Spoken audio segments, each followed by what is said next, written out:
Greetings, fellow Gorehounds, and welcome back to a Blood Splattered vlog. I'm the Horror Guru. I'm Count Jackula.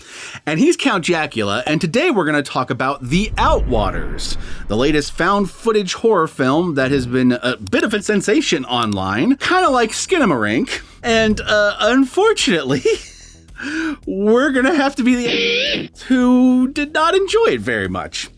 So basically, the crux of this movie is it is a group of friends who have produced a country album together and are going out into the desert to get away from it all and to capture some photos and some footage that they might use for the upcoming country album cycle, either for the album art or maybe some footage for music videos that they're going to be filming. But they end up trapped in what may or may not be a hell loop in which terrible things happen, and it's kind of nightmarish, and that's basically what the movie's about. But unfortunately, it's an extremely frustrating watch if you're like Jack and I, because you don't get to see 90% of the stuff that's happening in this movie. Yeah, most of the movie is shown through like a pinhole in the fucking screen that's that big and everything else is black. Exactly. Basically, they use this conceit that they are in the dark. Inconsistently use the conceit, yes, too, by the way. It's very inconsistent. Where they, in the dark, in the middle of the desert, where it's pitch black, a character has a flashlight who also has the camera, and he is constantly running around this hellscape with that flashlight that seems to only be able to light up this very small area of the screen at any given time, despite the fact that the movie establishes he has a really big, massive flashlight with a lot of light coming out of it earlier in the movie that for some reason he's never using. Yeah, like he actually has like a legitimate flashlight. And I'm like, why did you do this whole gear setup scene where you're showing us his gear if he wasn't going to use that? Like, he used the microphone he was setting up. Like, he used these other things. But yeah. Now, like, one of the things that is true is that no matter how big your flashlight is in the desert, if there's nothing for the light to bounce off of, it will just go into blackness. The problem is that once there's something to actually see, it's there. Yeah. You see it, even if the rest of the background is just a void. Yeah. You know, so having it just be like, oh, it's like a little spotlight this big that moves around the fucking screen. Fuck you. It's so fucking annoying because hell. You spend most of this movie hearing shit happening off screen. It's kind of like Skinamarink in that way, where all the action's happening off screen. It's such an unfair comparison. It is an unfair comparison. It is an unfair comparison. Yeah, Skinamarink was actually like going for something. It was. Trying to do a lot with very little. This movie doesn't have that excuse. It does show it has potential to do more than it does. That's for damn sure. There are parts in which it looks like there may be creatures in this weird void that the light is like reflecting on, but you only get to see like small little sections of like, be like if you zoomed in really close on like my elbow and you're like, what is that? No, exactly. You don't even know what you're looking at. Put a red filter on that. It's something spooky. And I'll be honest, half the time I probably wouldn't even know what was actually happening if we didn't have the subtitles on when we were watching the movie. You'd have no fucking clue. I'm like, oh, that's the sound of a donkey neighing. Okay, thank you, subtitles. At least now I know what that sound is. Like, you know, it's frustrating because it's one of those like in Skinamarink, at least like when all of a sudden you see that weird play school phone, you're sort of like, it's creepy. It's true. And then there's a point in this movie where you're like, ooh, there's like red worm things moving around. Oh, okay, let's see how that pays off. It doesn't. You don't get to see it. It doesn't. Here's the problem. I don't even know what to put in the spoiler section of this movie. Actually, I guess I can put the final ending of the movie and some aspects of that at the end of this, but like, I don't know what to put because like nothing's really a spoiler. You don't get to see shit in this movie. Yeah, I hated this movie. This movie's called The Outwater. I don't like it at all. I didn't hate this movie, but I found it extremely frustrating and unsatisfying. I probably would have liked this movie if it was done like a more standard found footage movie. It's a dry hand job that just won't end. Like the thing it adds to the found footage like technique is a technique I hope I don't see other movies do. Yeah, because it's like the anti-Skinamarink because you're like, oh, it might have been nice if this had a bit more of like a traditional feel so I knew what the fuck was going on. But like, you're experimenting with things that we haven't really experimented with before, so kudos. This just doesn't do any of that. No. Like, at best, it does a soundscape. Like, Yeah. running through hell where you're hearing it more than seeing it. So don't even bother watching this at home.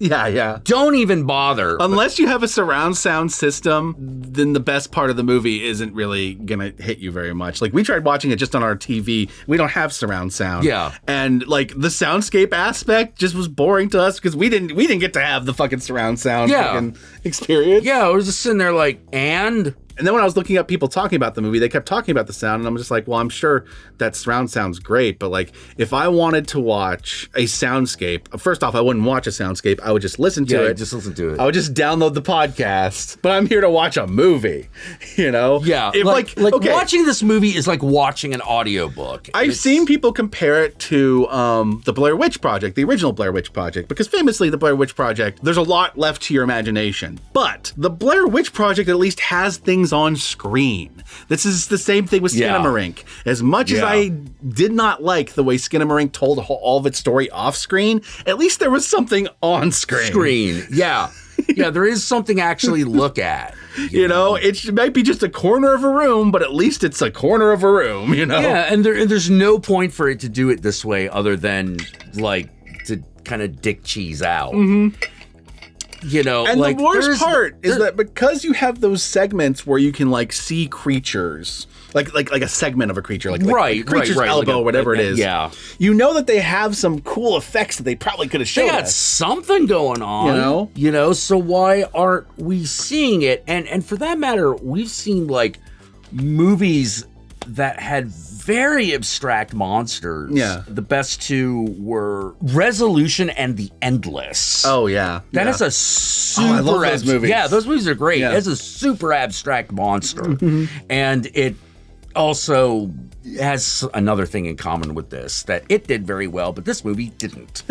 The one thing I will give this movie over something like Skinamarink is that at least it had a cast of characters that at the beginning of the movie I really liked and cared about, but halfway through the movie they kind of all are no longer there. So oh yeah, another thing to let you know, like nothing really happens in this movie until 30 minutes in. Yeah, it takes a long time. It takes its sweet fucking time and it's not worth it. Yeah, like I love myself some slow burns. Like we've sat here and dissected a bunch of awesome A24 films that take hours to get to the point. Hell yeah. And at least those movies paid off. Well, like, yeah, it's like the worst thing a movie can do is just not deliver. And this movie doesn't. Oh, no. All right, we're supposed to talk about spoilers. So The Outwaters is currently available on Screambox and some various other services. Go check it out if you want. If you hate yourself, go watch it. Yeah. You know? Go check it out. A lot of people have liked it more than we have. You might. Good luck. And with that said, my fellow Gorehounds, let us move on to the spoilers.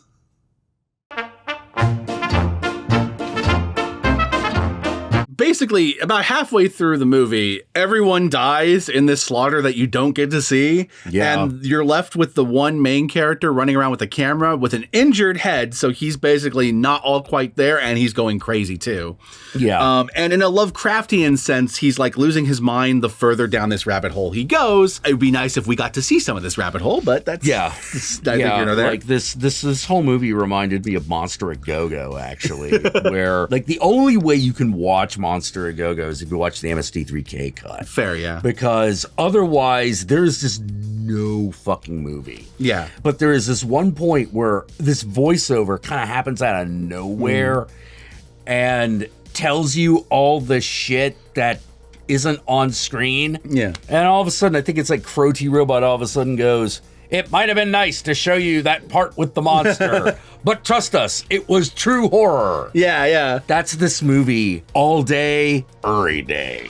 So you have the main character and he's constantly running through like these loops. It's like he's back in the beginning of the movie, but this time everyone's covered in blood and yada, yada, yada. And there's a question of like, is he in a time loop? Is he in hell? Is he just reliving everything? Is he already dead? I've seen some people issue the argument that he's just going crazy and it's all in his head, but I would argue... Then how is it a found footage movie? Exactly. That's bullshit. It's a found footage movie. It wouldn't show anything or have anything on screen if it wasn't happening. Yeah, if it wasn't happening, because it's a found footage movie. So it is happening. It's not I will not accept it's all in his head if it's fucking found footage. Oh, man, actually, we forgot to mention this in the fucking earlier thing. Okay, so they make a big deal of the fact that they found, like, this footage on, like, SD cards. Oh, yeah. All right. I remember that. No fucking problem.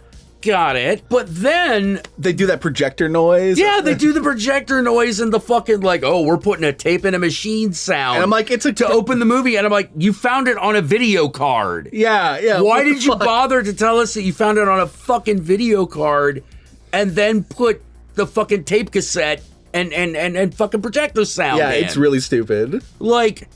We probably would not have noticed if you had just not said anything. Yeah, you didn't even need to tell us. Like, yeah, we'd just been like, oh, all right. Or you just not put that sound in. Like, the movie could play just fine without that sound. Yeah, you didn't need it at all. Like, and right away, like, that immediately... Wait, which project didn't need it? Yeah. So throughout this fucking movie, he's running around in the dark with his tiny little flashlight, showing us walls and fucking, okay, there's blood on the ground here. Okay, whatever. But you're not going to show us a body, right? Like, whatever. Yeah. And then there are moments in which he's, like, transported from one place to another, and it happens one of two ways. Either he's dunked into this water, which is all red. Oh, which is why, another thing. I knew we were in trouble when it was like, the title is The Outwaters. And they're heading towards a desert. And I'm like, oh, shit. This is going to be like, we could have done this at the beach. There could have been water somewhere. But no, we're going to do, okay, whatever. Fucking son of a bitch. They hear water underground that's below them at one point through a little hole. But yeah, so he's randomly transported in the water. And the other way that he is randomly transported places is through what looks like it's supposed to be like the stars, but it really just kind of looks like someone hung a bunch of rice in front of the camera and waved it. You know, it's such a terrible effect, whatever it is. Yeah. Oh, well, they're going for the Lovecraft thing of like, you go crazy if you see the monster. You got to show me something. Yeah. It's like we didn't see the monster, so we didn't get to go crazy. Yeah. And so the movie ultimately ends with him gutting himself and dying in the desert at the end. There's a brief moment where he comes across like a restricted area sign, like this is an area that's been restricted off for whatever reason. Aliens, hell portal, I don't know. Yeah. I don't know if it's a Lovecraftian eldritch creature or if it's a hell portal, and I frankly don't care because it's not like I got to see any of it. Yeah. Go ahead. Watch the movie as many times as you need. I dare you. Dare you to fucking glean any information out of this shit. I guarantee there are whole fucking essays out there explaining what happens in this movie, but I really don't care. Oh, I guarantee there are, and it's shit that's not even on screen. It's like, oh, congratulations, you figured out what happened in a movie that didn't decide to show you. Like, yeah. It's like, I don't know why we're in this weird era where instead of showing or telling, they're doing neither. The problem is if the horror comes from the ambiguity, in a movie, you gotta give people something. Yeah. Because they're sitting there for like an hour and a half. I don't mind myself some ambiguity, but there's a difference between ambiguity and just giving me nothing. Yeah. Like, this gives me a soundscape, which, sure, fine. I'm sure the sound designers had a fun time putting that together, but I signed up for a movie. Yeah. You know? Yeah. A movie is picture and sound. Yeah. If you're going to be as ambiguous as David Lynch, you have to at least be interesting. Yeah. This isn't. Yeah, fair. Great example of something that's super ambiguous, but I really enjoy it. What was it, Black Moon? Black Moon, yes. Yeah, like I have no idea what the fuck that movie is about, but it was a very good experience. I was entertained by like the random shit that was happening. Yeah, I actually have a love-hate relationship with Black Moon because that movie frustrates the fuck out of me, but I am endlessly fascinated with it. You know, it's okay. For those of you who don't know, let me just put it this way. Black Moon ends with a girl rubbing her nipples with fucking rubbing alcohol in front of a black goat unicorn and saying, I'm ready now. Now, was it a black goat unicorn or like a fat donkey with a unicorn horn? it might have been a donkey with a unicorn horn. Yeah. Like it wasn't like a cool like. Whenever I think of that movie, it comes to me in flashes. Yeah. It's like it wasn't a fever dream. Yeah, well, that's how it fucking feels. There's a point in that movie where like a brother and a sister are trying to get an old woman to suck on the sister's tits to give her milk. Yeah. While bombs fall outside. And you're just like, what the hell does this have to do with anything? Yeah. And there's no really good answer. Yeah. Because the director was like, well, when I felt it was becoming too easy to understand, I would change it. You're like, fuck you. Of course. Of course. I still love that movie. Oh, no. Like I appreciate that movie, despite the fact that I am very angry at it. Maybe very mad, maybe very angry. But like, there is never not something to look at on screen. It's so weird because I am a person who, loves found footage movies. Like there's so many found footage movies I fucking adore. Oh, yeah. A lot of really good ones. I love ambiguous art films. There are plenty that I freaking enjoy. And I love slow burn horror movies. Like A24, like the majority of their horror output, I tend to really enjoy. Yeah, because you find yourself going someplace. But there is something about this movie, and to a certain extent Skinamarink, though at least that movie was trying something very unique. Yeah, it was where it's just not film. Where it's just not working for me. And with these movies, you know? No, this one didn't work for me at all. The Outwaters. Yeah. You know, like just, oh God. I'm going to give you a movie that I think is just okay, but I actually think is a better movie than this one. Go check out As Above, So Below instead. Oh, yeah. Like, I think that movie's just okay. Yeah. But it's leaps and bounds better than this. Yeah, it's leaps and bounds better than this. Also, if you want to see what I think this movie is trying to do, Resolution and The Endless. Those movies are great. Yeah. This movie is trying to be those, and it fails.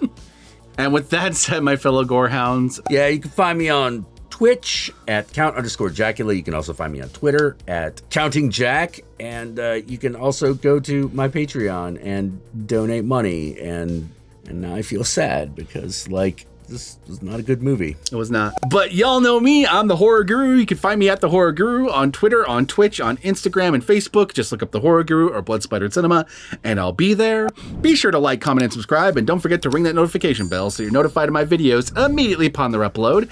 And if you'd like to help out either of us more directly, be sure to check out our Patreon pages. And remember, if you decide to go the Patreon route, even $1 a month can go a long way. And if you made it this far into the vlog and would like to leave a comment, and you should leave a comment, be sure to leave a comment using the hashtag #UseYourBigLight. Hashtag #UseYourBigLight. That way I know. That way Jack knows. That way the whole world knows you watch this vlog all the way through. And that's the other thing. Like you said, it's inconsistent because sometimes that light lights up a lot bigger than it does the rest of the movie. Yep. So, and plus, at a certain point, he starts using that pencil light instead, and I'm like, what happened to the big light? Yeah. Why are we using this one? Yeah. It doesn't make any sense. Anyway, peace out, and I'll catch y'all later.